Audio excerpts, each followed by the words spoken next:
Hello friend, welcome to my YouTube channel techie Khushi. तो friend, आज हम इस वीडियो में देखने वाले हैं लीज फाइनेंस के ऊपर। हम देखेंगे लीज फाइनेंस है क्या, उसके फीचर्स क्या हैं, उसके एडवांटेजेस क्या हैं, उसके डिसएडवांटेजेस क्या हैं। And friend, eight the and हम लोग कुछ इंपॉर्टेंट क्वेश्चन भी डिस्कस करने वाले हैं जो आपके एग्जाम में पूछ सकता है। तो फ्रेंड, विदाउट वेस्टिंग टाइम हम लोग स्टार्ट करते हैं। तो फ्रेंड, फर्स्ट ऑफ ऑल हम लोग देखेंगे कि what is a lease. Lease है क्या। तो फ्रेंड, यहाँ पे बता दूं कि लीज क्या है। Lease is a contract. तो फ्रेंड, अगर हम लोग यहाँ पे कॉन्ट्रैक्ट का नेम ले रहे हैं तो कभी भी हमको याद रखना है कि कॉन्ट्रैक्ट कभी भी इंडिविजुअल पर्सन के साथ नहीं होता है। उसके लिए हमको 2 पर्सन या फिर मोर देन 2 पर्सन रिक्वायरमेंट होते हैं, जिसके बेस पे क्या होता है, कॉन्ट्रैक्ट होता है। तो फर्स्ट ऑफ ऑल, लीज क्या है। लीज इज अ कॉन्ट्रैक्ट है अंडर विच वन पार्टी, मतलब कौन सी पार्टी है। देखो, फर्स्ट पार्टी कौन सी है, the lessor. It means the owner of the assets. तो फर्स्ट ऑफ ऑल यहाँ पे आप क्या बोल सकते हो, लीज क्या है, कॉन्ट्रैक्ट है। इसमें कितनी पार्टी है, 2 पार्टीज है। एक पार्टी कौन है, लेसर। इट मीन्स वो क्या है, ओनर गिव अनदर पार्टी, वो अपने एसेट्स को यूज करने के लिए किसी और पार्टी को दे रहा है। एंड जो पार्टी उसको यूज करी उसको हम लोग क्या बोलते हैं, लेसी। तो फ्रेंड, आई होप आपको यहाँ पे ये चीजें क्लियर है। फर्स्ट, लीज क्या है, कॉन्ट्रैक्ट है और किसके बीच में है, 2 पार्टीज के बीच में है। वो 2 पार्टी कौन कौन सी है, first lessor, it means owner of the assets, and दूसरी कौन है, लेजी। इट मीन्स जो उस एसेट्स को, उस प्रॉपर्टी को यूज करने वाली। एंड कब तक यूज करेगी, वो एक स्पेसिफिक टाइम के लिए यूज करेगी। एंड डेफिनेटली अगर कोई भी पार्टी या फिर कोई भी पर्सन किसी के प्रॉपर्टी को यूज कर रहा है तो उसके बिहाफ पे वो कुछ ना कुछ अमाउंट उसको देता है।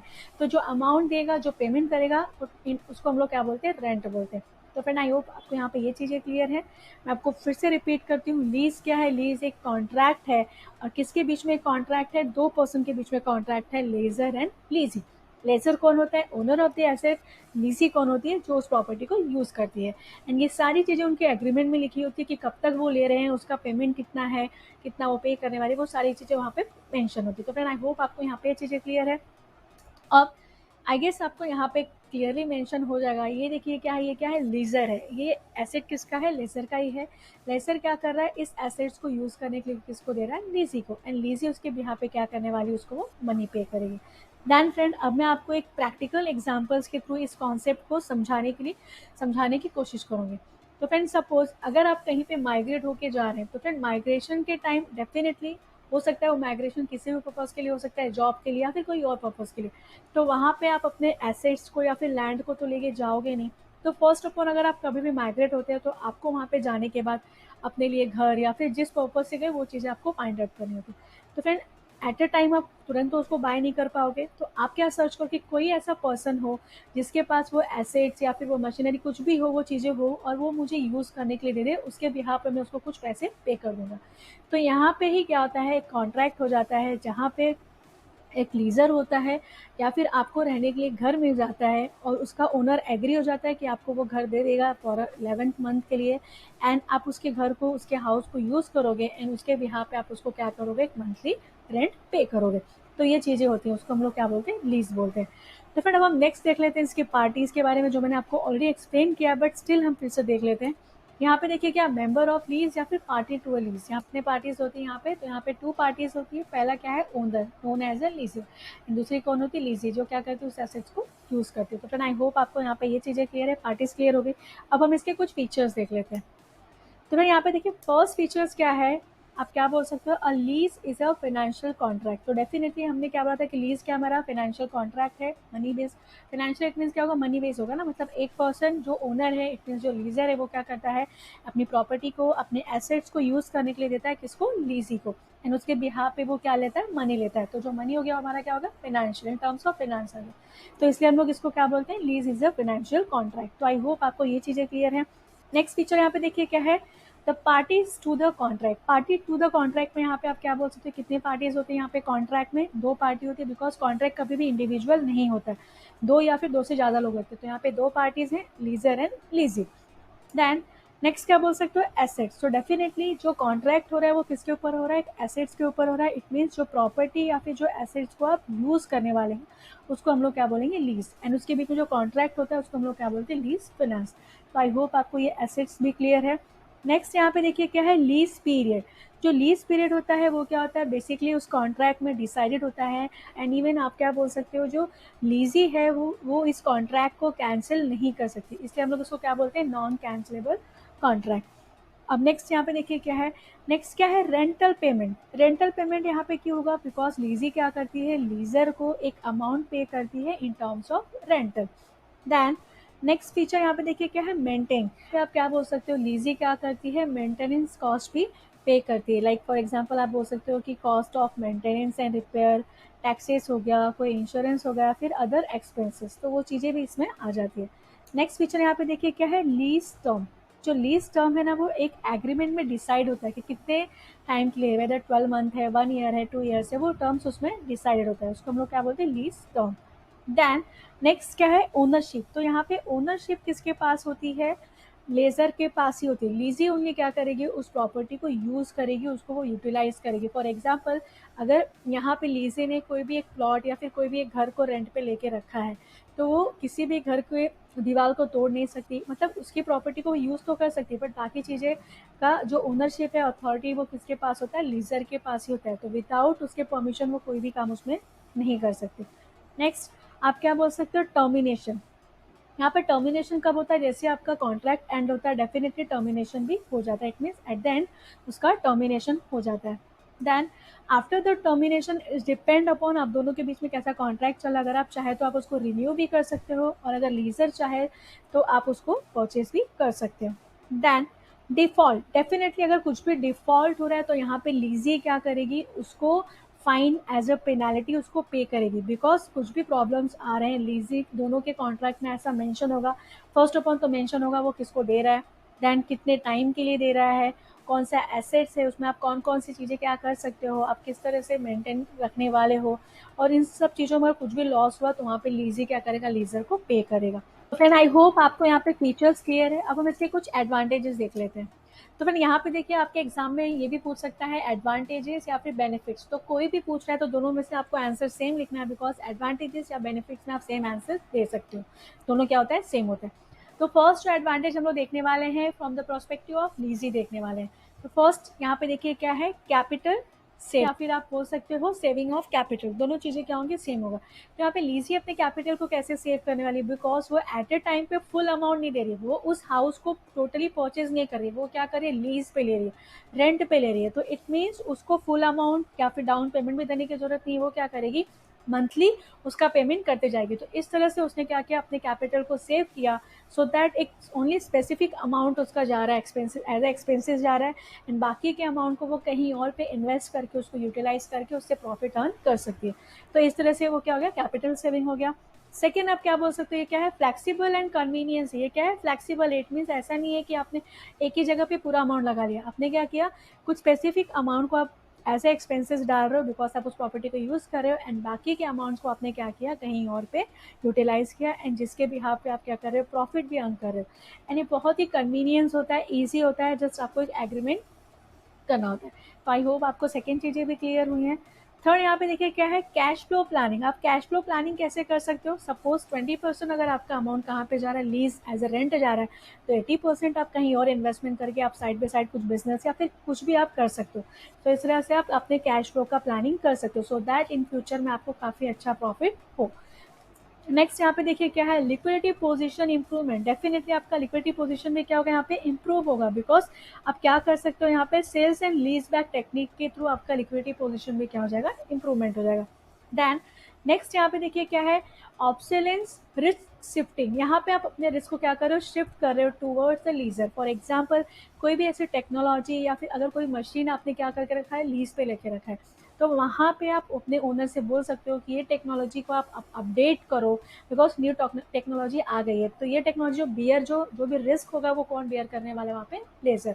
देन नेक्स्ट यहाँ पे देखिए क्या है, मेंटेनेंस एंड स्पेशलाइज सर्विसेज। तो यहाँ पे क्या बोल सकते हो कि लीजी को यहाँ पे मेंटेनेंस एंड स्पेशलाइज सर्विसेज भी क्या होती है, मिलती है। Like in case of special kind of lease agreement, यहाँ पे क्या होता है, the lessee can avail specialise services of the lessor for maintain of assets lease. Then उसके थ्रू उसके यहाँ पे क्या करना होता है, उसको हायर रेंटल चार्जेस प्रोवाइड करना होता है। तो इस तरह से लीजी क्या कर सकता है, मेंटेनेंस एंड स्पेशलाइज सर्विसेज भी यूटिलाइज कर सकता है। नेक्स्ट यहाँ पे आप क्या बोल सकते हो, of the balance sheet finance. तो फ्रेंड यहाँ पे मैं आपको बता दूँ, जो हमारा लीजिंग है, जो प्रोवाइड है, वो क्या होता है, कभी भी एसेट्स में या फिर लाइबिलिटी में उसका रिकॉर्ड नहीं होता है। तो इसलिए हम लोग इसको क्या बोलते हैं, of the balance sheet finance. तो फ्रेंड आई होप आपको यहाँ पे जो भी एडवांटेजेस या फिर बेनिफिट आप बोल सकते हो जो लीजी के प्रोस्पेक्टिव से था वो क्लियर था। अब हम लीजर के प्रोस्पेक्टिव से इसके कुछ एडवांटेजेस या फिर बेनिफिट देख सकते हैं। तो फ्रेंड फर्स्ट यहाँ पे देखिए बेनिफिट्स क्या है, हायर प्रॉफिट। तो हायर प्रॉफिट आप कैसे बोल सकते हो, जो लीजर है उसने क्या किया है, अपनी प्रॉपर्टीज को एट अ टाइम जब खरीदा एंड आफ्टर दैट क्या करा, जितने अमाउंट में उसने उसको परचेज किया, फॉर एग्जाम्पल अगर उसने 1 करोड़ में परचेज किया तो वो रेंट पे दे के, लीज बेस पे दे के उससे ज़्यादा अमाउंट को क्या कर सकता है, निकलवा सकता है। तो इससे क्या होगा, उसका हायर प्रॉफिट आप बोल सकते हो। देन नेक्स्ट क्या बोलोगे आप, टैक्स बेनिफिट। लीजर यहाँ पे क्या है, ओनर है उस एसेट्स का, तो वो वहाँ पे क्लेम कर सकता है डेप्रिसिएशन का एंड अल्टीमेटली उसको वहाँ पे टैक्स बेनिफिट भी मिलेगा। देन नेक्स्ट यहाँ पे देखिए क्या है, third quick return. It means यहाँ पे लीजर ने, इट मीन्स ओनर ने क्या किया, at a time one time investment कर दिया उस प्रॉपर्टी को बाय करके, देन आफ्टर दैट उसने उस प्रॉपर्टी को जो बाय किया था उससे ज़्यादा अमाउंट वो निकलवा लेता है, जैसे कि मैंने आपको बताया था हायर प्रॉफिट में। तो यहाँ पे वो क्या कर रहा है, क्विक रिटर्न्स में उस प्रॉपर्टी को रेंट पे दे के या फिर लीज पे दे के उसे मनी भी अर्न कर रहा है एंड अल्टीमेटली उस अमाउंट को कहीं ना कहीं और इन्वेस्टमेंट करके उससे क्या कर रहा है, फॉर अ लॉन्ग पीरियड्स के लिए वो प्रॉफिट भी अर्न कर रहा है। तो ये क्या होगा, उसका क्विक रिटर्न। तो फ्रेंड आई होप आपको यहाँ पे एडवांटेजेस जो थे लीजी एज वेल एज लीजर के प्रोस्पेक्टिव, दोनों के प्रोस्पेक्टिव आपको यहाँ पे क्लियर है। अब हम इसके कुछ डिसएडवांटेजेस देख लेते हैं। तो फ्रेंड डिसएडवांटेजेस एंड ड्रॉबैक ऐसे करके क्वेश्चंस आपको एग्जाम में पूछ सकता है, कभी कभी ड्रॉबैक्स भी पूछ सकता है लीज का, तो आपको वहाँ पे ड्रॉबैक्स एंड डिसएडवांटेजेस में कंफ्यूज नहीं होना है, दोनों क्या है, सेम है। तो फ्रेंड फर्स्ट ऑफ ऑल यहाँ हम लोग यहाँ पे क्या देखने वाले हैं, लीजी के प्रोस्पेक्टिव से देखने वाले हैं। तो फर्स्ट यहाँ पे देखिए क्या होगा, हायर कॉस्ट। डेफिनेटली कॉस्ट इसका क्या होगा, हायर होगा, बिकॉज यहाँ पे लीजर क्या करने वाला है, रिस्क ऑफ ऑब्सोलेंस बोल सकते हो या फिर जो भी मेंटेनेंस कॉस्ट है वो सारी चीज़ों को इंक्लूड करके ही वो रेंट या फिर लीज का अमाउंट डिसाइड करता है। तो इसलिए लीजी को यहाँ पे क्या होगा, वो हायर कॉस्ट पड़ता है। देन यहाँ पे रिस्क आप क्या बोल सकते हो, अगर लीजिंग कंपनी वाइंड अप होगी तो डेफिनेटली वहाँ पे लीजी को क्या होता है, रिस्क बेयर करना पड़ता है। Then no alteration in asset, जैसा कि मैंने आपको बताया था, आप उस एसेट्स को, उस प्रॉपर्टी को या फिर आपका जो वो घर था आप उसको यूज़ कर सकते हो रहने के लिए, बट उसमें से कोई भी दीवार या फिर कोई भी अपने मन का आप नहीं कर सकते, तो उसमें आप कोई भी चेंजेस नहीं कर सकते। Then penalty for lease termination, अगर आपने लीज को टर्मिनेट किया तो उसके लिए आपको पेनाल्टी भी पे करनी होती है, और आप किसको पे करोगे, लीजर को, बिकॉज वो क्या है, उसका ओनर है। तो आई होप आपको यहाँ पे ये डिसएडवांटेजेस क्लियर है। देन अभी लीजर के प्रोस्पेक्टिव से देखिए डिसएडवांटेजेस क्या है। फर्स्ट क्या है, high risk obsolescence. It means यहाँ पे क्या हो सकता है, कोई भी टेक्नोलॉजी चेंजेस हो गई तो वो वहाँ पे किसको बेयर करना पड़ता है, लीजर को, बिकॉज जो लीजी है, जो पर्सन है, वो लोग कभी भी ओल्ड टेक्नोलॉजी को यूज़ नहीं करेंगे एंड टेक्नोलॉजी क्या होती है, आए दिन चेंजेस होते रहती है, तो उसका कॉस्ट उसको वो बेयर करना होता है, बिकॉज कस्टमर न्यू टेक्नोलॉजी की डिमांड करेगा, उसको ही वो रेंट पे या फिर लीज पे लेना चाहेगा।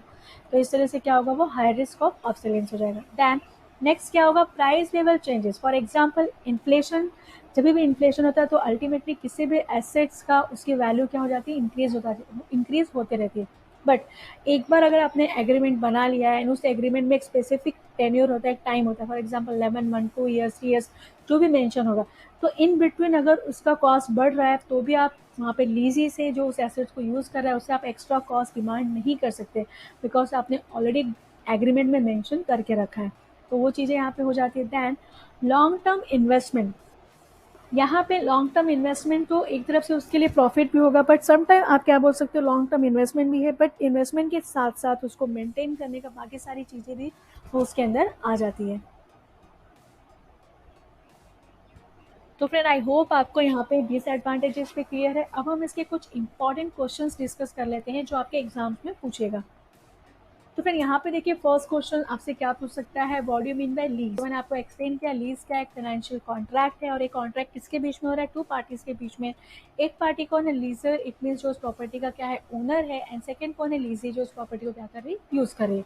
देन सेकंड क्वेश्चन आपसे पूछ सकता है, what is the lease, explain with the appropriate example. तो इसके ऊपर friend n numbers of example से आप कोई भी एग्जांपल दे सकते हो। फॉर एग्जांपल मैंने आपको यहाँ पे एक प्रॉपर्टी का माइग्रेशन का आपको एग्जांपल दिया था। सेकंड आप बोल सकते हो कि सपोज आप किसी भी लाइक कोई मशीनरी के ओनर हो, आप फैक्ट्री चलाते हो, बट इन सम सिचुएशन वो मशीन जल गई या फिर कुछ तो टेक्निकल इशू आ गया एंड उसको रिपेयर करने में एटलीस्ट आपको 1 ईयर या फिर 6 to 7 मंथ जाएगा। तो instead of buying new machine, because वो मशीन का प्राइजेस बहुत हाई होगा, तो आप क्या करोगे, उसको लीज पे लोगे एंड उस लीज के लिए आप दोनों के बीच में कॉन्ट्रैक्ट होगा एंड आप उसके लिए क्या करोगे, उसको मंथली बेसिस पे पे करते जाओगे। तो ये एग्जांपल्स भी आप दे सकते हो, आपको बहुत सारे एग्जांपल्स मिल जाएंगे जिसको with the help of the example आप अच्छे से उसको एक्सप्लेन कर सकते हो। देन नेक्स्ट क्वेश्चन यहाँ पे देखिए क्या है, what is a lease experience features, ये भी मैंने आपको ऑलरेडी बहुत अच्छे से एक्सप्लेन कर दिया है। देन नेक्स्ट क्वेश्चन क्या पूछ सकता है, what is a lease finance, explain its advantages and it's disadvantage. ये चारों क्वेश्चन फ्रेंड हमने आज के इस वीडियो में कवर कर लिया है। तो फ्रेंड आई होप आपको ये क्वेश्चन भी आप इजिली उसको क्या कर सकते हो, आंसर्स दे सकते हो। तो फ्रेंड आज के लिए इतना ही, मिलते हैं हम अपने नेक्स्ट वीडियो में। एंड फ्रेंड मैं आपको बता दूं, नेक्स्ट वीडियो में हम लोग देखने वाले हैं टाइप्स ऑफ लीज, जो भी आपके एग्जाम्स के लिए क्या होगा, बहुत ही इंपॉर्टेंट होगा। एंड फ्रेंड मैं आपको बता दूं, अगर आपको इस टॉपिक के रिलेटेड डिटेल में नोट्स चाहिए तो फ्रेंड उसके लिए आप मुझे मेरे मीडियम पे फॉलो कर सकते हैं, जहाँ पे मैं अपने नोट्स को अपलोड कर दूंगी। इवन फ्रेंड अगर आप चाहें तो मेरे टेलीग्राम चैनल को ज्वाइन करके वहाँ पे आप मुझसे अपने जो भी डाउट्स या फिर जो भी क्वेरीज है आप मुझसे वहाँ पे पूछ सकते हैं। And friend at the and मैं आपसे रिक्वेस्ट करूंगी, अगर आपको मेरा आज का वीडियो अच्छा लगा तो फ्रेंड प्लीज़ आप मेरे इस वीडियो को लाइक एंड मेरे चैनल को सब्सक्राइब जरूर करिए। And friend don't forget to hit the bell icon so that आपको मेरे लेटेस्ट वीडियो का नोटिफिकेशन मिलता रहे। Thank you, friend.